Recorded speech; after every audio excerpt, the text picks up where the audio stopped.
You know, they see relationship. Some see it as an opportunity to extort. Okay. Some see relationship as an opportunity to add to their status. Some see relationship as a place where I want to be a name. Maybe I want to be another missus or whatever it is. Okay. But relationship has to be well defined. It's like a car. Every car has a manual.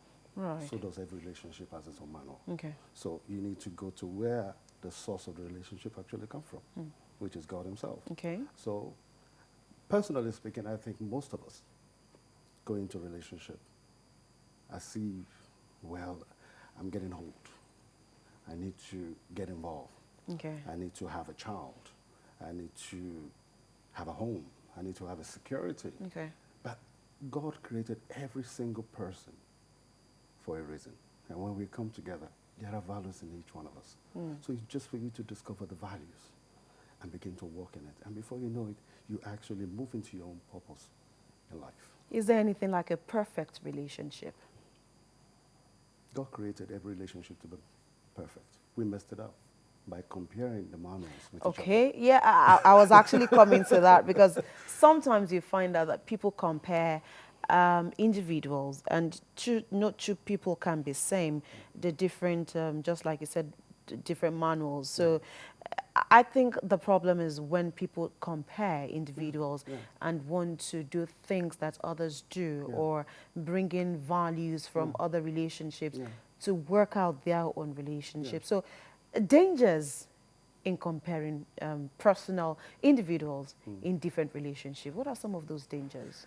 If I, if I decide to say, okay, this relationship that I'm going into, I'm going to have to use a manual of your relationship and take your relationship in a position where maybe you're living in Korea, you're looking well, you're driving a good car, you're doing this, and my relationship had a little bit of challenges. Okay. The moment I start comparing and using your manual as mine, I'm in danger. Right. Because immediately I'm already copying yours. And God said He created me in His own image. That means Okay. I'm an original. I'm not fake. Okay. So why should I compare yours with mine? With mine. All right. In a bit, we'll elaborate more. It's still Morning Desk on Lagos Television. We'll take a quick break. When we return, relationships and marriages is what we're dealing with today. Please stay tuned.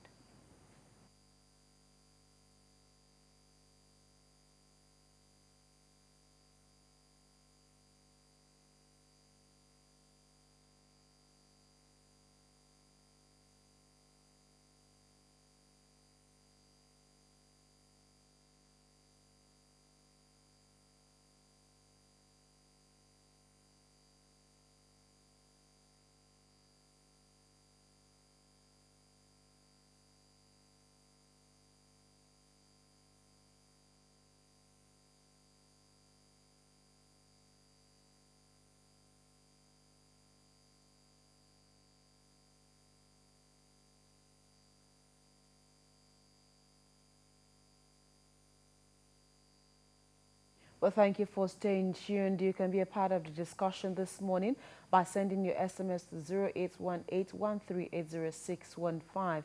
If you have a question, a comment, an observation, please feel free to join us in the discussion this morning. Remember, please include your name on where your messages are coming from this morning, and we'll be glad to take them on.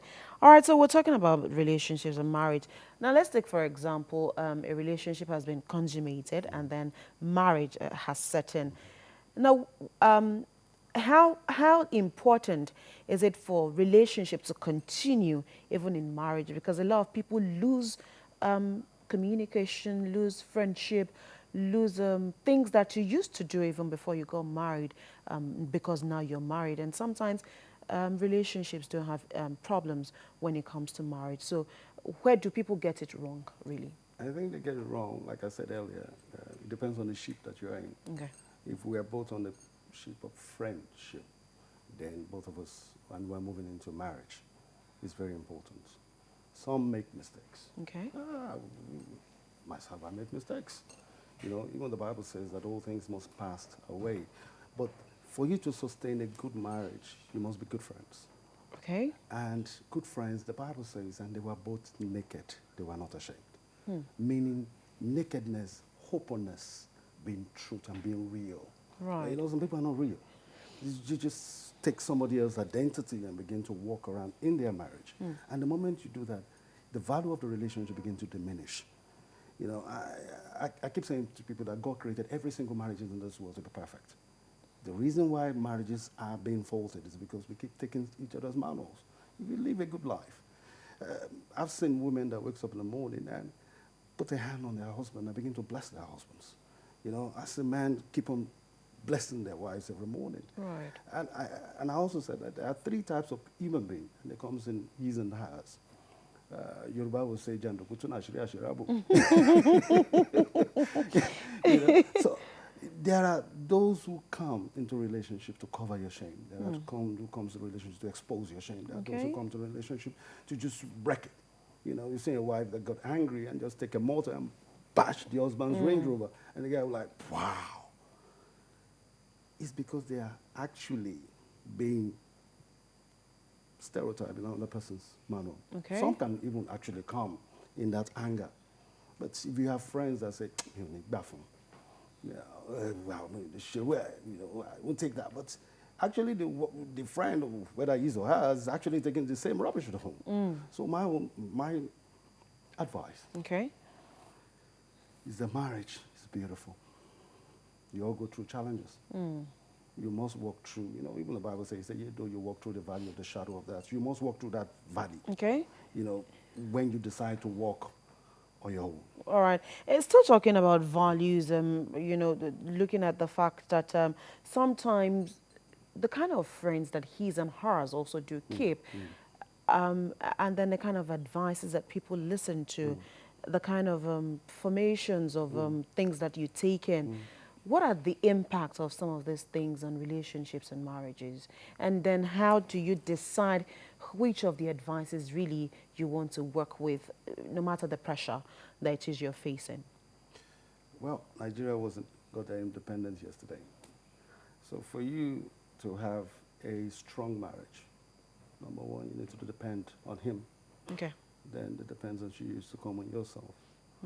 And if you are in a relationship where you keep taking what people think or what they view about you, then you are on the wrong path of perdition. Okay. And I think if you value the relationship that you are in, you value the person strongly, and you appreciate the person wholeheartedly, I think, like I said, being naked in a relationship is very important. Being open, being trustworthy, being who you are. Personally speaking, it's so funny when my friends would say, "You don't go to clubs." I say, "I've never been to clubs since 1984. And they said, "Wow." I said, "I don't." Why? Because that is what I want. I get home at about 9 o'clock or 7 o'clock sometimes. I like to be at home. I'm a home person. Some people are outdoor. Right. Some people like to be with other people. But when you are outdoor, remember you're an ambassador of a home. And as long as you don't fault that home, even on Facebook, you'd see all sort of things and all sorts of people. But as long as you remember who you are and the values that you stand with, I think things will go very well. All right, let's take this SMS. Okpeyemi Afolabi from Surulere says, there is no such thing on this earth as a perfect, ideal heaven on earth relationship, as we all are unique and different in all our diverse ways. We just have to continually learn to love, respect, and appreciate one another for who we are, irrespective of our imperfections, differences in opinions, and weaknesses. 2 things I'd like to pick from Okpeyemi's message: differences in opinions and weaknesses, 1. Then 2, respect one another, love one another, irrespective of our imperfections. Now, if you're bringing all of these ingredients to a marriage or a relationship, how important is it really for he, her to understand the fact that the uniqueness of one complements one another? Like I said earlier also, there is a circle of you and me coming to make one us. Okay. Now you have the you, and I have the me. I have all my characteristics of me. Right. And you have the characteristics of you. So I cannot take you away from you, and you can take me away from me. But once we enter the us, we must respect the we factor. We must appreciate the we factor. And we must uphold the we factor in us and you and I. In us, you and I. All right, it is a really. I mean, it's a difficult, not difficult, but then I think sometimes a lot of people do not really understand why there has to be the us. A lot of people still They still live in the deal value with of the I. I. Yeah, it's the me. It's my car, it's It's my about home, it's me. my this, it's my that. It's us, it's us. I mean, if I have a house somewhere in Ikoyi, or have a house wherever it is, and she's coming in Hobia or whatever it is, Okay. what I have is her home. I cannot take it away from her because she's mine, and I must cover her nakedness wherever I go. Okay. Now, let's take the deficiency of a man who has nothing. Sometimes God can bring a man into your life. Some people say, no, he's not right, he's not that. Sometimes God can bring a man into your life for a purpose. Okay. And I know a man in this country, I'm not here to mention his name, and he was what I call flat. And the first car he was driving was actually bought by his wife, and the second house was mine. But when God opens heaven, and the family begin to scream and shout that she's a witch, she's something, and he said, do you remember this? And this same man has everything in this. We, in fact, we celebrate the same man today. Okay, very quickly, let me point it out to you. To what extent should couples allow their marriages or their relationships be influenced by the family, friends, and things that happen around them? Because it is a big influence, especially in a setting like Nigeria, where we see ourselves as not nuclear in terms of relationships. And so where should parents, family, friends, where should they stand when it comes to marriages? Well, that area is very sensitive. It is. But I also will advise Okay. that, shut the door. And I'm not saying you should not discuss, but it's not everything you discuss with your brother or your sisters. Yes, when it's getting to an area of violence, I will advise you discuss with someone. Okay. But when it's coming to an area where you both of you can still manage, I think it should be with the confine of the home where we can talk about it. Because automatically, if I discuss anything with my brother, he's going to take my side. If I discuss anything with if you discuss anything with your sister or your brother, they're going to take your side. So I think if you can manage the home from friendship and you understand each other very well, wholeheartedly, Okay. nakedness. I'm not saying you are hiding things, and you expect the other party to, when she knows that you are already hiding something from them. Okay. Marriage is supposed to be complementing, not competition. Okay. Complementing, not competition. Before we allow you go this morning, this question, the place of trust. You've mentioned openness, but then the place of trust. Him, her. How do you manage to trust one another without leaving room for doubt, irrespective of what you think you've heard anywhere, or where you think, or what exactly you think is happening around you? Where is the place of trust? I've always said, if somebody say anything about my woman, I won't keep quiet. I will say, I heard this. He said, are you going to tell me? Yes, I will tell you. Okay. When the person walks into the house. And when the person walks into the house, you remember what you told me about my wife? Can you actually repeat it? You see, the value of trust and the fabric of trust is very important in a relationship. Once trust is built, relationship will grow. Okay. Once there is no trust, it will die. It's natural of that.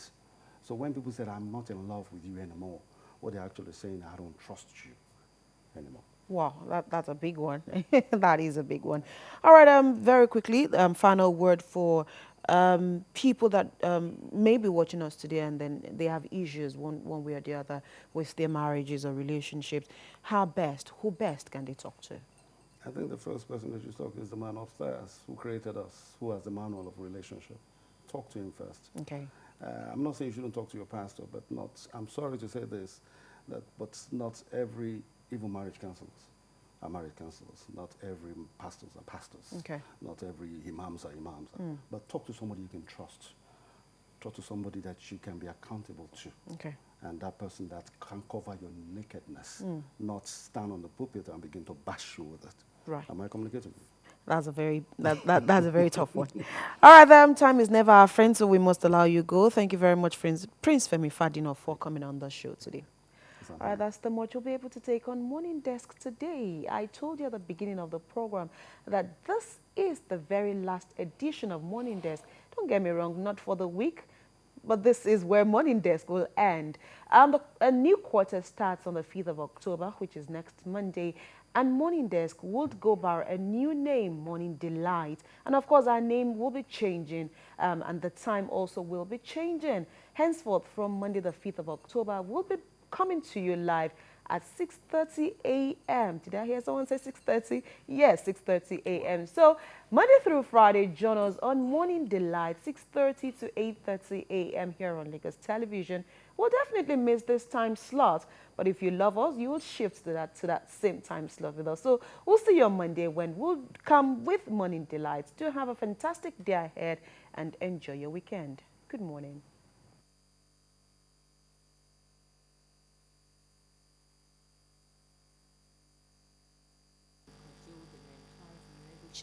But if they choose not to give the women the